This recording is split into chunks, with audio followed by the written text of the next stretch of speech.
नमस्कार. बार्शी संचारच्या मिळून सार्वजनिकमध्ये आपल्या सगळ्यांचं स्वागत. आपण दर महिन्याप्रमाणे या महिन्यालाही काव्यवाचन घेणार आहोत आणि आज आपण अवघ्या काही 8 दिवसावरच कुसुमाग्रजांची जयंती आहे. मराठी राजभाषा दिन म्हणून त्यांची जयंती साजरी केली जाते, त्यामुळे त्यांच्या कवितांचं वाचन करणार आहोत. तत्पूर्वी आपण एक सांगू इच्छितो की दरवर्षीप्रमाणे याही वर्षी आपण कुसुमाग्रजांच्या जयंतीनिमित्त बालकवी संमेलनाचं आयोजन केलेलं आहे. हे आपलं 4थं वर्ष आहे. भरभरून बालकांचा, बालचमनचा यासाठी प्रतिसाद मिळत असतो आणि मुलं खूप छान रीतीनं कविता सादर करतात. त्यामुळं आम्हाला विचारणा पण होत होती की यावर्षीचं बालकवी संमेलन कधी आहे. त्यामुळं लवकरच आम्ही ते भरवत आहोत. त्यासाठी नाव नोंदणी आमच्या कुणाहीकडे आपण देऊ शकता. 27 तारखेला मराठी राजभाषा दिनानिमित्त आपण बालकवी संमेलन घेणार आहोत आणि मराठी साहित्याच्या प्रांगणात हे आपण अनियतकालिक काढलेलं होतं. त्या अनियतकालिकाचा प्रकाशन सोहळा आपण केलेला होता. अनेक दिग्गज कवी लेखकांनी हे अनियतकालिक बघितलेलं होतं आणि खूप चांगले अभिप्राय त्यांनी दिलेले आहेत. असं हे मराठी साहित्याच्या प्रांगणात असं हे अनियतकालिक आहे. यामध्ये आपण वेगवेगळ्या कविता, लेख किंवा प्रवास वर्णनं किंवा तुम्हाला एखाद्या फुलाची, झाडाची माहिती माहीत असेल तर ती माहिती किंवा एखाद्या मंदिराची माहिती किंवा एखाद्या चांगला चित्रपट जर आवडला असेल त्याविषयीचं आपलं मत, असं काहीही लेखन तुमच्या आवडीचं, एखाद्या कलेची माहिती, अशा कुठल्याही प्रकारचं लेखन तुम्ही लिहून देऊ शकता. फक्त ते या पद्धतीनं लॅमिनेशन करायचं आहे.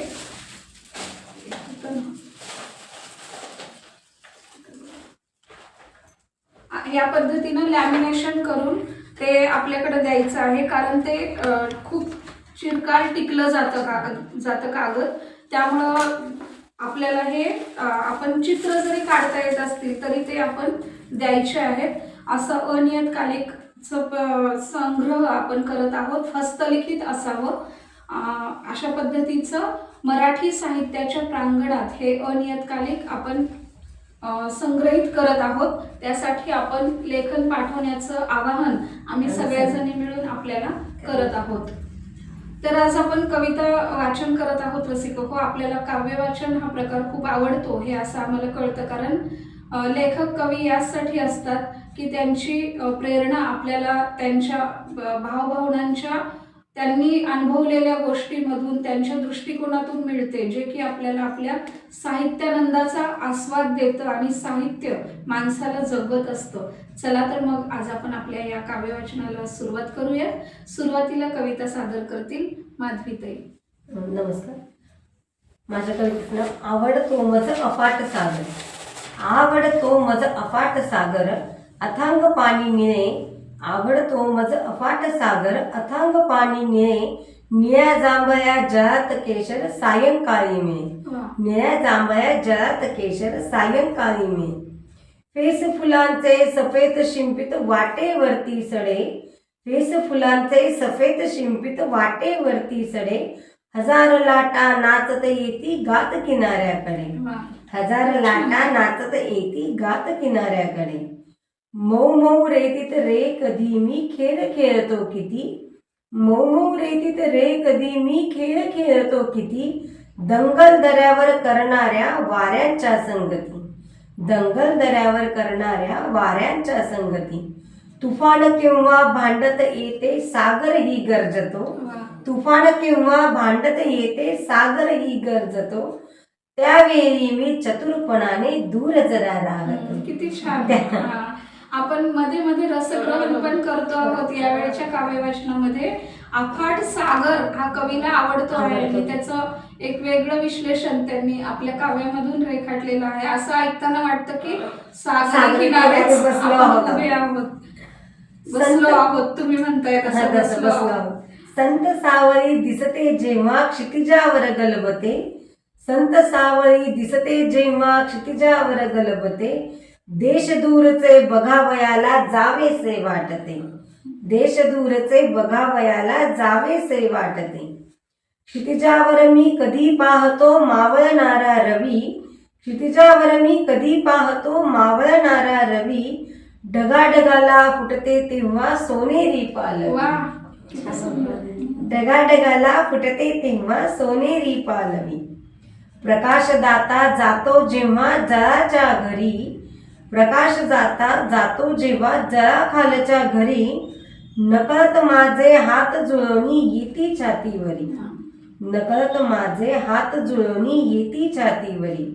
आवडतो मज अफाट सागर अथांग पाणी निळे, निळ्या जांभळ्या जळात केशर सायंकाळी मिळे, निळ्या जांभळ्या जळात केशर सायंकाळी मिळे. वा. सागरी किनाऱ्यावर क्षितिजाची ती निळी नभा आणि ती एक अधोरेखित होणारी रेख बघितलं की आपोआप आपले हात जोडले जोडले जातात. जातात. एवढं सुंदर वर्णन कवीने केलेलं आहे. यानंतर कविता सादर करतील तृप्तीताई. नमस्कार. माझ्या कवितेचं नाव आहे उठा उठा चिऊताई. उठा उठा चिऊताई सारीकडे उजळले, उठा उठा चिऊताई सारीकडे उजळले, डोळे तरी मिटलेले अजूनही सोनेरी, डोळे ते मिटले अजूनही सोनेरी हे दूत आले घरट्याच्या दारापाशी, सोनेरी हे दूत आले घरट्याच्या दारापाशी. सूर्यकिरणांना त्यांनी दूत दूत म्हटलंय. म्हटलंय. सूर्याचं दूत. सूर्याचा. किती छान कल्पना. ते घरट्याच्या समोर ते दूध आलं असं त्यांनी हा उठवण्यासाठी. आले घरट्याच्या दारापाशी, डोळ्यावर झोप कशी अजूनही लगबग पाखरे ही, डोळ्यावर अजून झोप आहे तिच्या तरी ती बाकीचे लगबग पाखरे ही गात गात गोड गाणी, टिपतात बगदाने चोहीकडे, झोपलेले असे तुम्ही आणायचे मग कोणी. म्हणजे चिऊताईला ती झोपली आहे तू अजून तरी तुझे म्हणजे तुझे दाणे कोण आणणार असं कधी सांगता येत त्यांना. खूप छान. बाळासाठी चारा पाणी चिमुकले, बाळाचे न घेता नाव जागे झाली चिऊताई. बाळाचं नाव घेतलं की चिऊताई जागी झाली.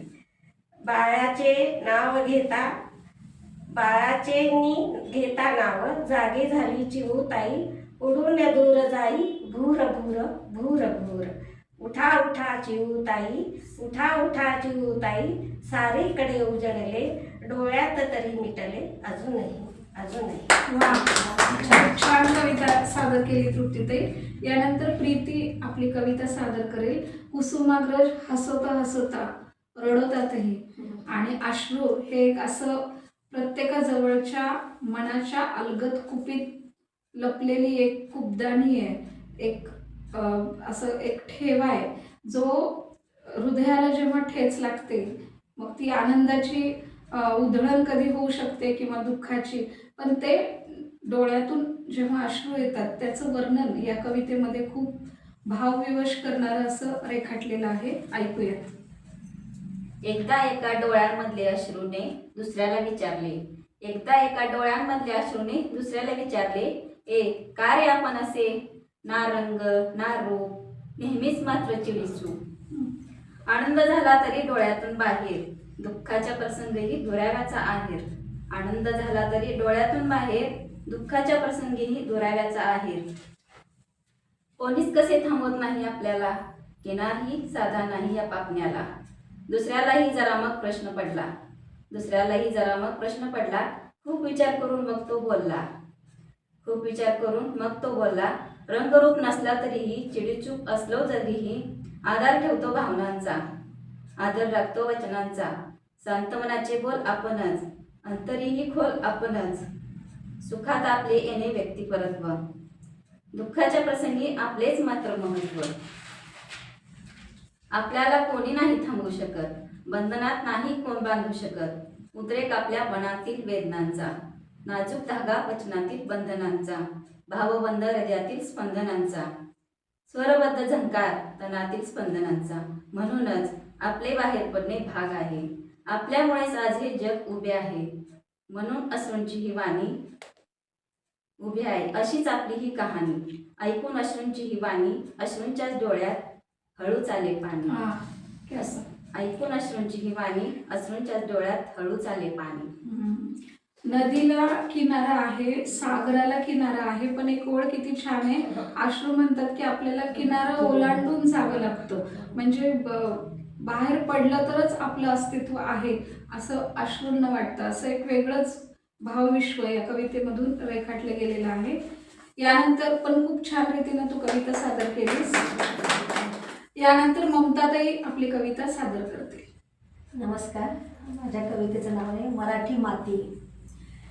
माझ्या मराठी मातीचा लावा ललाटास टिळा, माझ्या मराठी मातीचा लावा ललाटास टिळा, हिच्या संगाने जागल्या दऱ्या खोऱ्यातील शिळा, हिच्या कुशीत जन्मले काळे कणखर हात, हिच्या कुशीत जन्मले काळे कणखर हात, ज्यांच्या दुर्दम्य धीराने केली मृत्यूवर मात, नाही पसरला कर, नाही पसरला कर, कधी मागायास दान, स्वर्ण सिंहासनापुढे कधी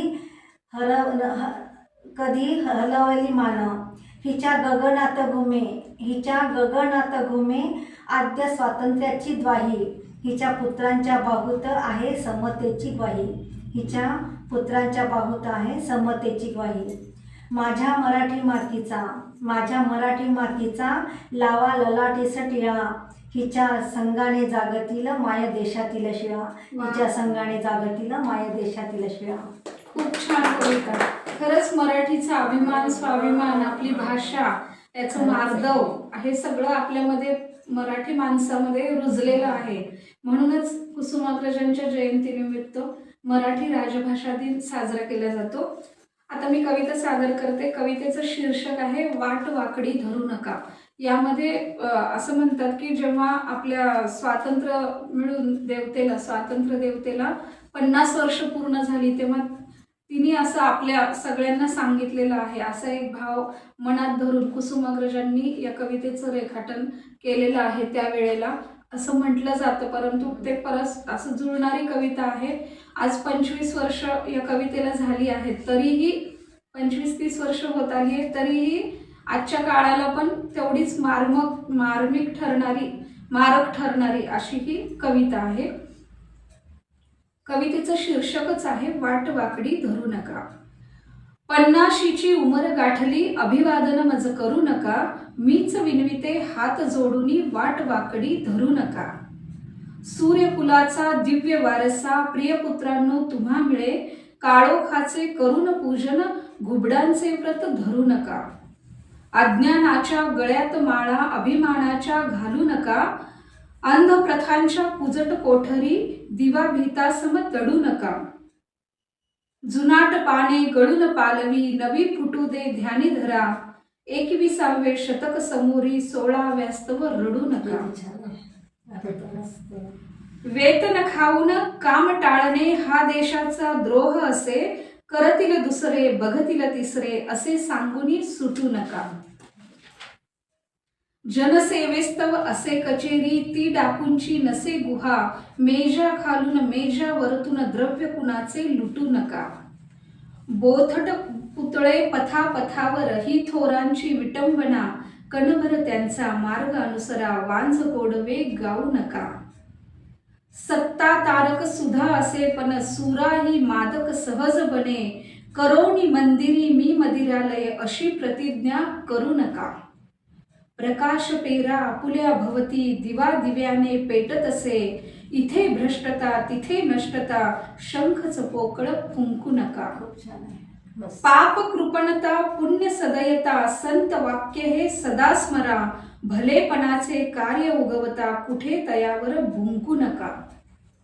गोर गरिबा छळू नका, पिंड फुकाचे गिळू नका, गुणी जनांवर जळू नका. उणे कुणाचे दिसता किंचित देत दवंडी फिरू नका, मीच विनविते हात जोडूनी वाट वाकडी धरू नका.